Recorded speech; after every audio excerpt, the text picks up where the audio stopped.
අපලේ තියෙන මිල අධික කන්ඩෙන්ස් මිල්ක් එහෙම නැත්නම් උක කිරේ අද අපි අඩු වියදමකින් නිවසේදීම හදමු.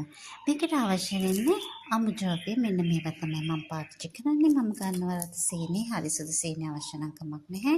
පිටි කිරි කෝප්ප එකකට සීනි කෝප්ප එකයි කාලා මම පාවිච්චි කරනවා. ඒත් එක්කම මම පාවිච්චි කරනවා වතුර. මෙතන වතුර මම මේ නටන වතුර පොඩ්ඩක් නිවෙන්න තියලා සෙල්සියස් අංශක 80ක් විතර උෂ්ණත්වයේ තියෙන වතුර තමයි මම පාවිච්චි කරන්නේ. අමුද්‍රව්‍ය තාමත්ම ස්වල්පයක් විතරයි අවශ්‍ය වෙන්නේ. තාමත්ම කුඩා කාලයකින් මේ වගේ නිවසේදීම අවශ්‍ය හදාගන්න පුළුවන් උකු කිරි තමයි මෙතන පාවිච්චි කරගන්න පුළුවන්, හදාගන්න පුළුවන්.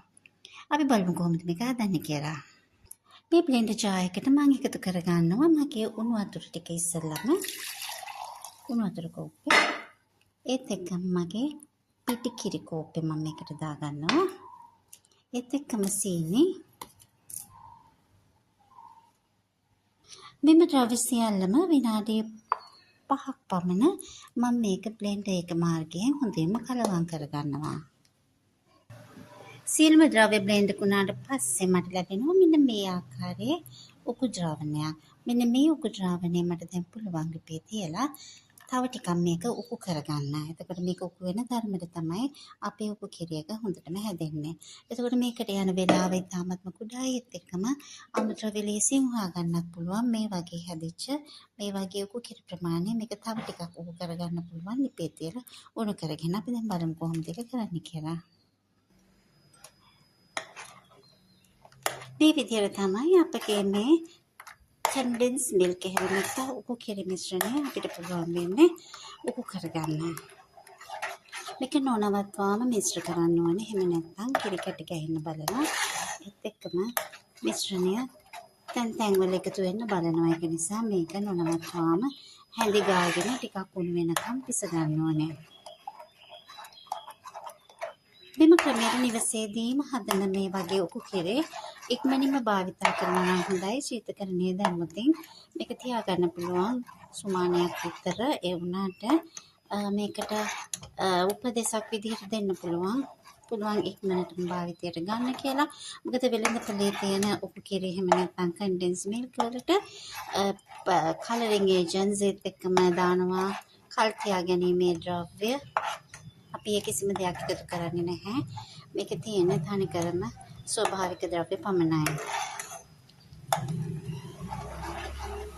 අපි සාමාන්‍යයෙන් කියන ප්‍රිසර්වේටිව්ස් එහෙම නැත්නම් ස්ටැබිලයිසිං ඒජන්ට්ස් ඒ වගේ කිසිම දෙයක් මේකේ නැති නිසා සාමාන්‍යයෙන් ඉක්මනටම ඒක නරක වෙන තියෙන ඉඩ කඩ වැඩි. එහෙම ඉක්මනටම නරක වෙන්නේ නැහැ. අධික සීනි මාධ්‍ය නිසා බැක්ටීරියාව වර්ධනය වීමේ ඉඩ අඩුවේ. ඒ වුණාට ඉක්මනටම යම්කිසි කැවිලි වර්ගයක් හදන්න ලෑස්ති කරගෙන මේ වගේ උකු කිරි ගෙදරදීම හදාගන්න පුළුවන්. මේක මේ වගේ උකු වේගෙන එනකොට මේ උඩින් හැදෙන පෙන ටික අයින් කරගන්න පුළුවන්. මේ පෙන ටික අයින් කරාම අවසානයේට අපිට ලැබෙනවා හොඳටම පැහැදිලි ඒත් එකම ඝන වෙච්ච අපි හදාගත්ත උකු කිරි එහෙම නැත්නම් කන්ඩෙන්ස් මිල්ක් එක.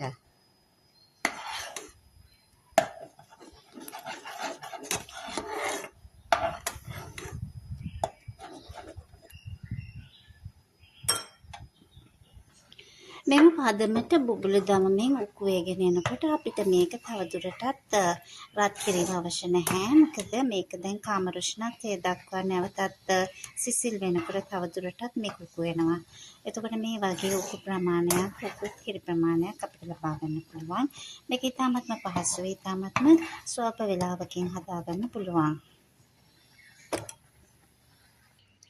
අවසානයේට මේ ආකාරයට තමයි අපි හදාගත්ත උකු කිරි ටික දිස් වෙන්නේ.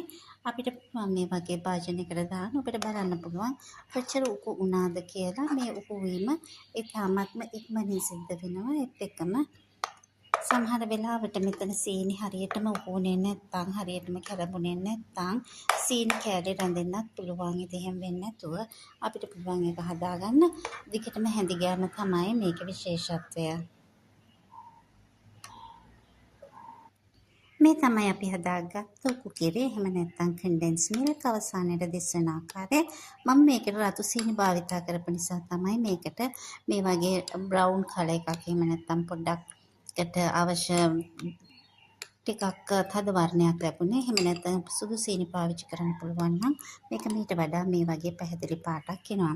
ඊළඟට මේකේ රසය ඉතාමත්ම වැඩි. රතු සීනි නිසා සමහර විට ඒකට ඒ වගේ විශේෂ රසය තවත් වැඩි වෙන්නත් පුළුවන්. කාශ්මී වෙජ සමග එකතු වෙච්ච ඔබ සැමට ඉතාමත්ම ස්තුතියි. අපි නැවතත් මෙවැනි වීඩියෝකින් හමු යමු.